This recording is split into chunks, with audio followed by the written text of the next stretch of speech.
Hello everyone, नमस्कार। मैं सत्यम प्रभु आपका हार्दिक स्वागत करता हूं। दोस्तों, मैं आपके लिए कक्षा 10 की गणित का चैप्टर नंबर 1 वास्तविक संख्याओं की एक्सरसाइज नंबर 1.2 लेकर आया हूं। दोस्तों, अभी पिछले दिन हम प्रश्नावली 1.1 पढ़े थे, जिसमें हम अभाज्य गुणनखंड कर रहे थे, लासा और मासा निकाल रहे थे। वो हमारा प्रश्नावली 1.1 थी।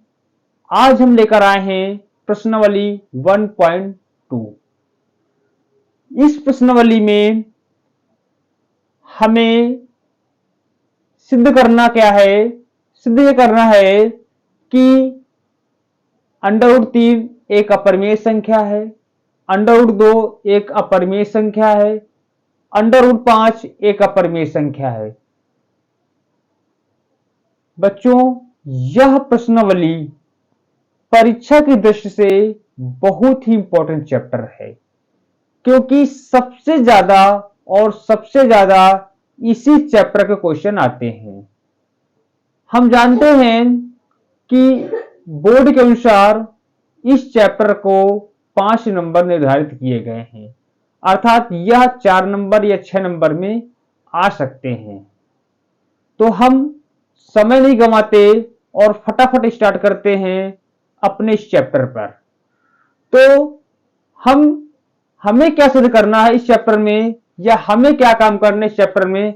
हमें इस चैप्टर में जो अंडर वाली संख्याएं हैं, जैसे √2, √3, √5, √7, √11, √13, ये सब अपरिमेय संख्या होती हैं। तो हमें यही सिद्ध करना है कि सिद्ध कीजिए कि √2 या √3, √5, √7 एक अपरिमेय संख्या है। तो इस चैप्टर में केवल एक प्रमेय है, 1.3 प्रमेय। बुक की 1.3 प्रमेय, उस प्रमेय को हमें याद करना पड़ेगा। वह क्या प्रमेय है कि अगर हमारे पास p एक संख्या है, p क्या है? एक संख्या है। यदि p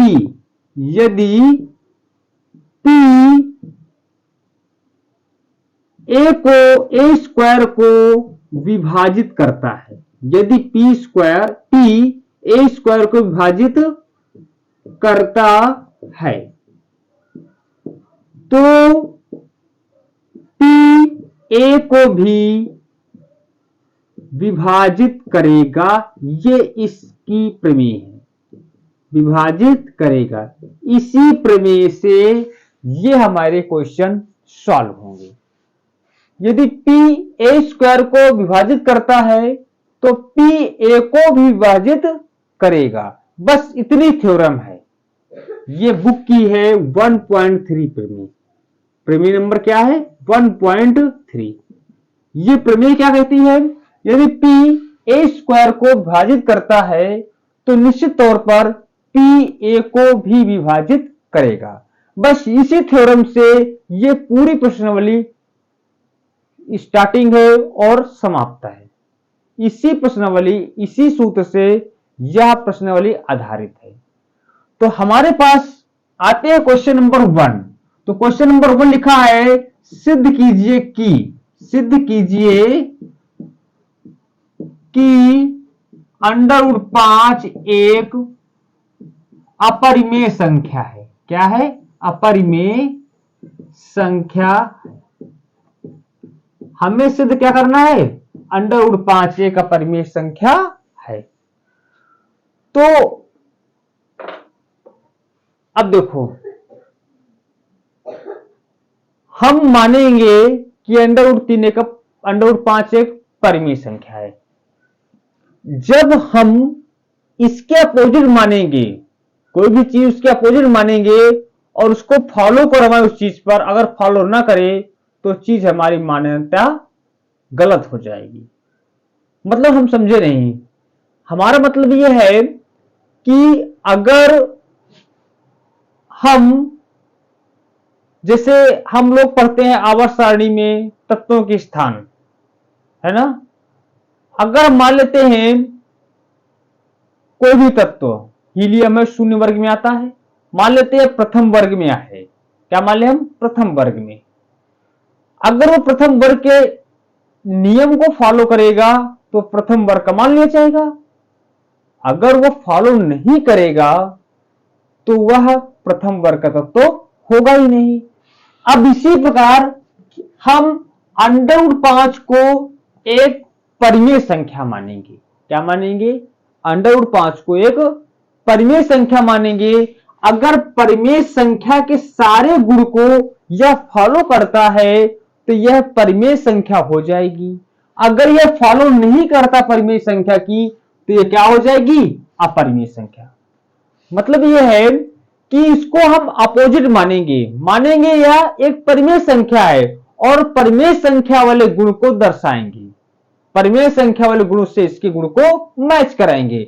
अगर परिमेय संख्या के सारे गुण इस √5 से मैच कर रहे हैं तो यह एक परिमेय हो जाएगी, अगर मैच नहीं कर रहे तो परिमेय नहीं रहेगी, क्या रहेगी, अपरिमेय रहेगी।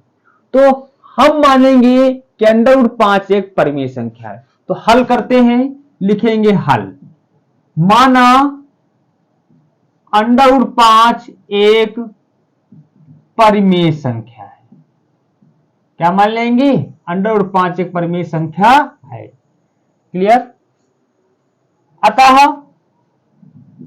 √5 बराबर P/Q, क्योंकि परिमेय संख्या की परिभाषा क्या होती है, P/Q के रूप में लिखी जा सकने वाली संख्याएं क्या कहलाती हैं, परिमेय संख्या कहलाती है। समझ में आ रही ना, P/Q के रूप में लिखी जा सकने वाली संख्याएं परिमेय संख्या कहलाती हैं। तो √5 बराबर हमने क्या मान लिया, P/Q मान लिया, जहां P व Q सह अभाज्य संख्या है, सह अभाज्य संख्याएं है। हमने क्या मान लिया, P और Q क्या मान लिया, सहअभाज्य। सहअभाज्य का मतलब P और Q का कोई भी उभयनिष्ठ गुणनखंड नहीं है, P और Q का कोई भी उभयनिष्ठ गुणनखंड नहीं है। और यह हमने मान लिया दोनों सहअभाज्य संख्या है, जहां तथा Q डज नॉट 0, Q 0 के बराबर नहीं होना चाहिए। यह होता है परिमेय संख्या की परिभाषा। तो हमने वही बताया कि √5 को हम परिमेय संख्या मानेंगे और परिमेय संख्या के सारे गुणों को इसके मैच करवाएंगे। अगर परिमेय संख्या गुणों को फॉलो करता है तो √5 एक परिमेय बन जाएगी, अगर फॉलो नहीं करता है तो √5 अपरिमेय की अपरिमेय रहेगी। यह मेन मुद्दा है इसका। तो हमने मान लिया कि √5 एक परिमेय संख्या है, तो √5 बराबर क्या हो जाएगा, P/Q, जहां P और Q सहअभाज्य संख्या है। सहअभाज्य संख्या क्या होती है, जो खुद से कटे, किसी और से न कटे, उन्हें हम कहते हैं सहअभाज्य संख्याएं। तथा Q डज नॉट 0, Q 0 के बराबर नहीं होनी चाहिए, यह परिमेय संख्या की परिभाषा होती है। अब आते हैं, अब क्या करेंगे, P बराबर हो जाएगा √5Q, ये Q इधर भाग में है, इधर जाएगा गुणे में, तो P बराबर क्या हो जाएगा, √5Q। अब हमें क्या करना है, अब इसका वर्ग कर देना है। करना क्या है, वर्ग करना, दोनों तरफ वर्ग करने पर, वर्ग करेंगे तो क्या हो जाएगा, P² बराबर 5Q²। √5² क्या होगा, 5, Q के स्क्वायर क्या होगा, Q²। अब हम देखते हैं, अब हमारे पास P और Q हमने पूर्णांक माने थे, पूर्ण संख्या मानी थी मानी थी ना, सहअभाज्य संख्या मानी थी, सहअभाज्य पूर्णांक है, संख्याएं क्या पूर्णांक लिख दो, सहअभाज्य पूर्णांक है, ये लिख दो, कोई दिक्कत नहीं। पूर्णांक का मतलब क्या होता है, 1 2 3 4 5 6 7 8 0 9 5 -4 -5 -6 ये होती हैं। तो Q भी पूर्णांक माना हमने। अब ये 5 जो है P² को डिवाइड करेगा, जब P² को 5 डिवाइड करेगा तभी तो Q हमारे पास एक पूर्णांक आएगा। अब देखो, अगर हमारे पास P² बराबर 5q² है। अब q बराबर हमने क्या माना, -1 -2 1 2 3 4, हमने 0 नहीं माना क्योंकि लिखा है q डज नॉट 0। आ रही बात समझ आ रही है, ठीक है ना। तो हमारे पास क्या हो जाएगा अब ये हमारे पास संख्या है, जो 5 जो है p² को डिवाइड करेगा, अर्थात जो p² आएगा वो 5 गुणे 1, ये तो 5 गुणे 2, ये तो 5 गुणे 3, ये तो 5 गुणे 4, इस रूप में आएगा। अगर ये डिवाइड करेगा तभी तो क्यों पूरी तरह से 5 भाग देगा, 5 भाग देगा, 5 भाग देगा, 5 भाग देगा, तब तो यह हमारे पास 1 2 3 4 आ पाएगा। आ पाएगा कि नहीं आ पाएगा? आ रही बात समझ आ रही है। तो जब तक ये डिवाइड नहीं करेगा तब तक क्यों पूर्णांक नहीं आएगा। तो इसका मतलब क्या हुआ कि 5 जो है वो p² को डिवाइड करेगा। 5 क्या है कि p² को डिवाइड करेगा। तो क्या लिखेंगे, चूंकि p² 5 से विभाजित है, अतः अब यह प्रमेय काम करेगी। p a² को विभाजित करता है, p की जगह मान लो तो p 5 a² को मान लेते हैं p², तो 5 p² क्या करता है, विभाजित करता है। तो p की जगह हमने 5 माना है, अब p की जगह a माना है, तो 5 p को ही विभाजित करेगा, 5 p को भी विभाजित करेगा। तो हमारे पास क्या हो जाएगा, 5 p को भी विभाजित करेगा। समझ में बात आ गई होगी, क्लियर। अब आगे आते हैं,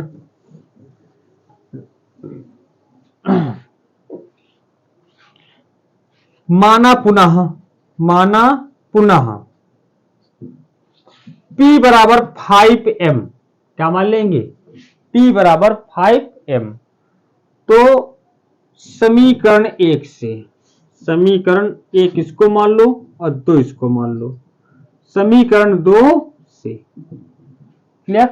समीकरण 2 क्या है, p² बराबर 5q², तो p क्या रखेंगे 5m, तो लिख दो 5m का होल स्क्वायर बराबर 5q²। इसके स्क्वायर तोड़ेंगे, 5 5 25, m² बराबर 5q²। हो जाएगा कि हो जाएगा, 5 का नाम 5 5 25, तो क्या हो जाएगा 5m² बराबर q²। अब आगे लिख लेंगे, जहां m एक पूर्णांक है, क्या है, m एक पूर्णांक है। अब देखो, अब यह 5 जो है वो q को डिवाइड करेगा, q² को।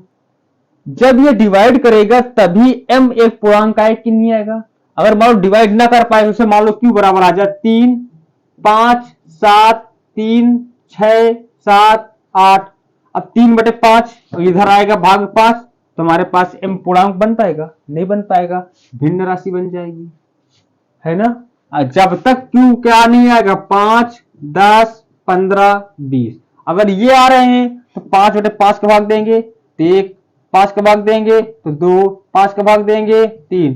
अब हमारे पास 1 2 3 4 5 आ जाएंगे, तो पूर्णांक m का मान आ जाए कि नहीं आ जाएगा। तो वही हमें प्रोसेस करना है, चूंकि q² 5 से विभाजित है, अतः 5q को भी विभाजित करेगी कि नहीं करेगा। आई होप बात समझ में आ गई होगी। तो 5q को विभाजित करेगा। अब यहां पर देखते हैं, 5p को विभाजित कर रहा है, 5 ही q को विभाजित कर रहा है। अब यहां पर क्या लिखा है, p और q क्या है, सहभाज्य पूर्णांक है, मतलब किसी से कोई नहीं कट रही है, सेम संख्या से नहीं कट रही हैं, जो कि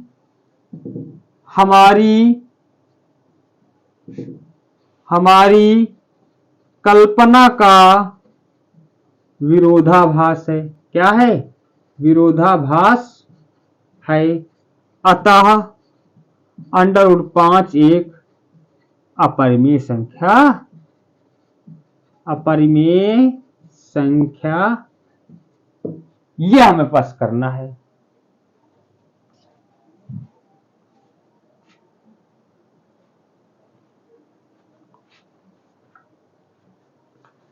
क्लियर?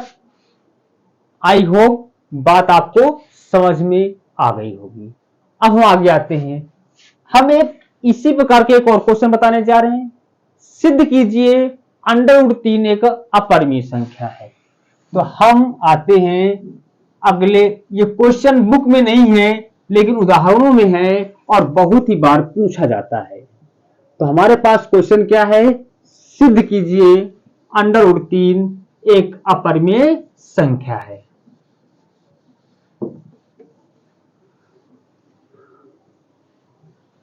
तो क्वेश्चन नोट कर लेते हैं हम। सिद्ध कीजिए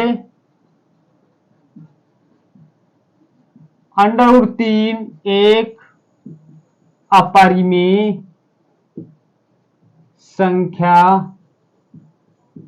है। हमें क्या सिद्ध करना है, √3 एक अपरिमेय संख्या है। इस क्वेश्चन को भी हमें सेम ऐसे करना है। इस क्वेश्चन को अभी हमें सेम ऐसे करना है। हम क्या मानेंगे, हल लिखेंगे। सबसे पहले लिखेंगे हल, लिखेंगे माना √3 एक परिमेय संख्या है। √3 एक परिमेय संख्या है, या हम मान लेंगे √3 एक परिमेय संख्या है।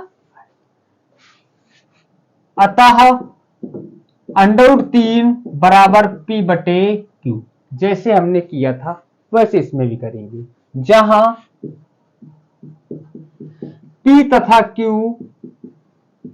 सह अभाज्य संख्या है। क्या है, सहअभाज्य संख्याएं है, तथा Q डज नॉट, सहअभाज्य पूर्णांक लिख लेते हैं,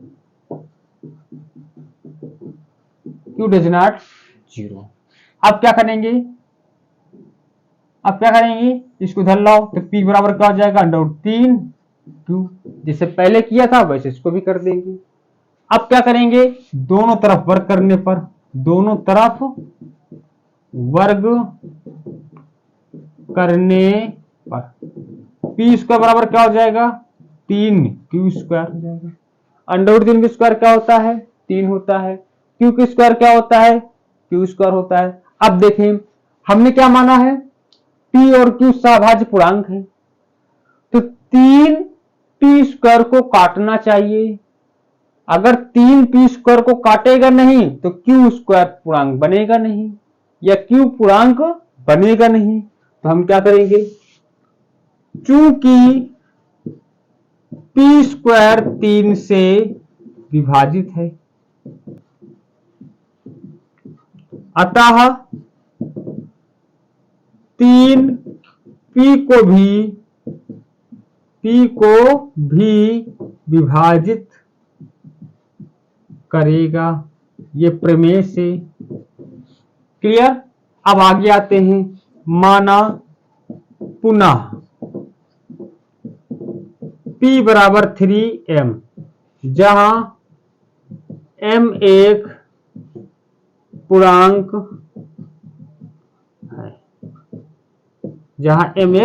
पूर्णांक है, मान लिया। पुनः समीकरण 1 से, इसको 1 मान लेते हैं, इसको 2 मान लेते हैं। तो पुनः समीकरण 2 से, या समीकरण 2 से कर दो, समीकरण 2 से P का मान क्या, 3M, स्क्वायर लगा है, 3M का होल स्क्वायर हो जाएगा, बराबर ये क्या हो जाएगा, 3Q², वर्ग करो 9M², 3Q², 3 कलम 3 तरफ को 9, 3M² बराबर Q²। अब हमारे पास क्या आ गई कंडीशन कि 3Q² को डिवाइड करना पड़ेगा, तभी M क्या आएगा, पूर्णांक आएगा। तो क्या लिखेंगे, चूंकि 3Q² को विभाजित करता है, अतः 3Q को भी विभाजित करेगा। अब हमारे पास 3p को विभाजित कर रहा है, 3q को विभाजित कर रहा है। यहां क्या लिखा है, p और q सहभाज्य पूर्णांक है जो कि विरोधाभास है, विरोधाभास है। अतः √3 एक अपरिमेय संख्या। इस प्रकार से क्वेश्चन हम हल करेंगे। आई होप आपको दोनों क्वेश्चन अच्छी तरह से समझ में आ गए होंगे। इसी प्रकार से हम सिद्ध कर सकते हैं √2 एक अपरिमेय संख्या है, √7 एक अपरिमेय संख्या है। कुछ भी हम क्वेश्चन हल कर सकते हैं। अब हम आगे आते हैं नेक्स्ट क्वेश्चन पे। नेक्स्ट क्वेश्चन पे क्वेश्चन नंबर 2 है।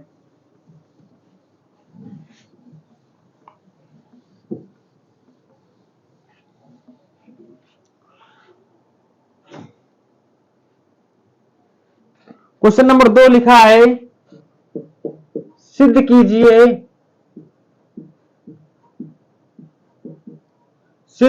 कि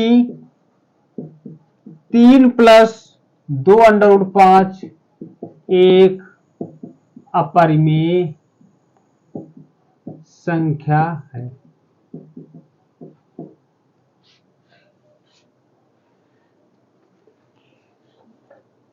ठीक है ना। अब क्या करेंगे, माना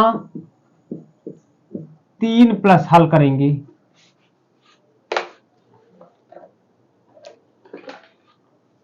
हल माना सेम वैसे कंडीशन करेंगे, माना 3 + 2√5 एक परिमेय संख्या है।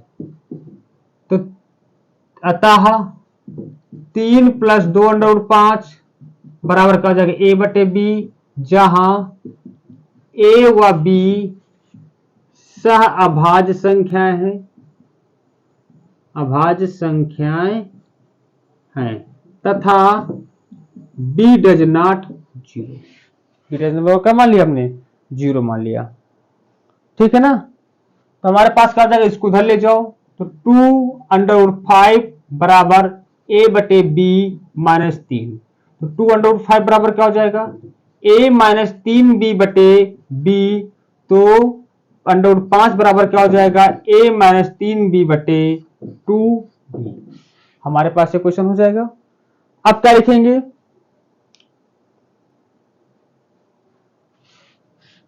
चूंकि a, b व a, b, 2 व 3 पूर्णांक हैं। a, b और 3 क्या है, पूर्णांक है, जो कि अतः a - 3b/2b एक परिमेय संख्या है। परिमेय संख्या है। ये तो जाहिर सी बात हो सकती है, हो सकती कि नहीं हो सकती, हो गई, परिमेय संख्या है।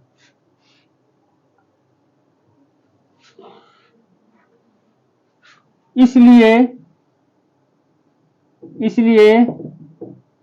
√5 एक परिमेय संख्या। अब देखो ये परिमेय बन गई तो यही परिमेय हो जाएगी, उसी के बराबर है, जो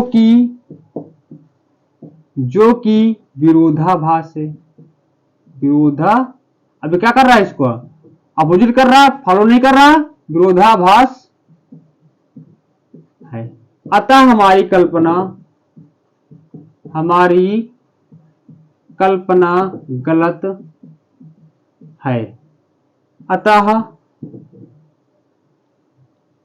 3 + 2√5 एक अपरिमेय संख्या है, एक अपरिमेय संख्या है।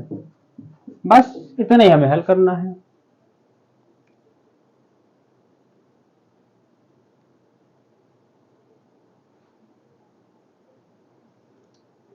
अब आगे आते हैं क्वेश्चन नंबर 3 पर। क्वेश्चन नंबर 3 पर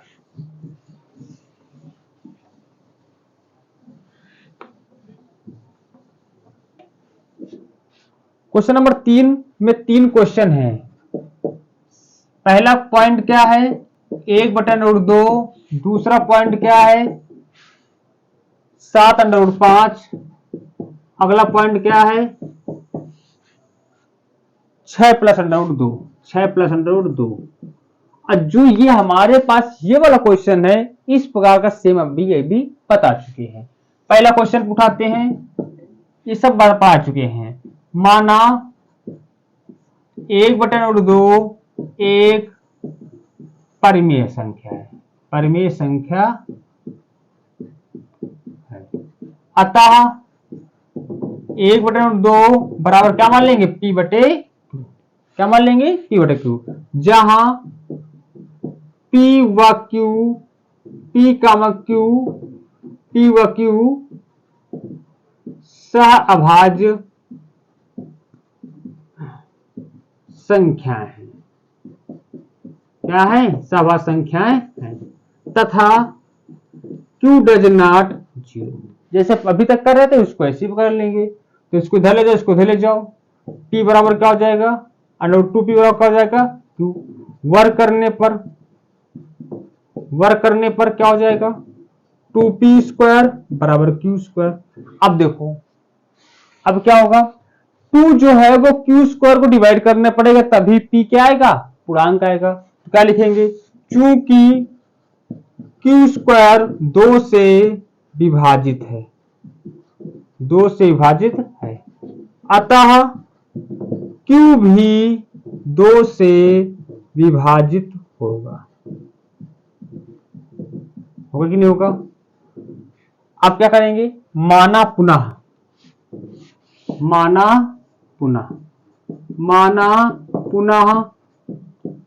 q बराबर 2m।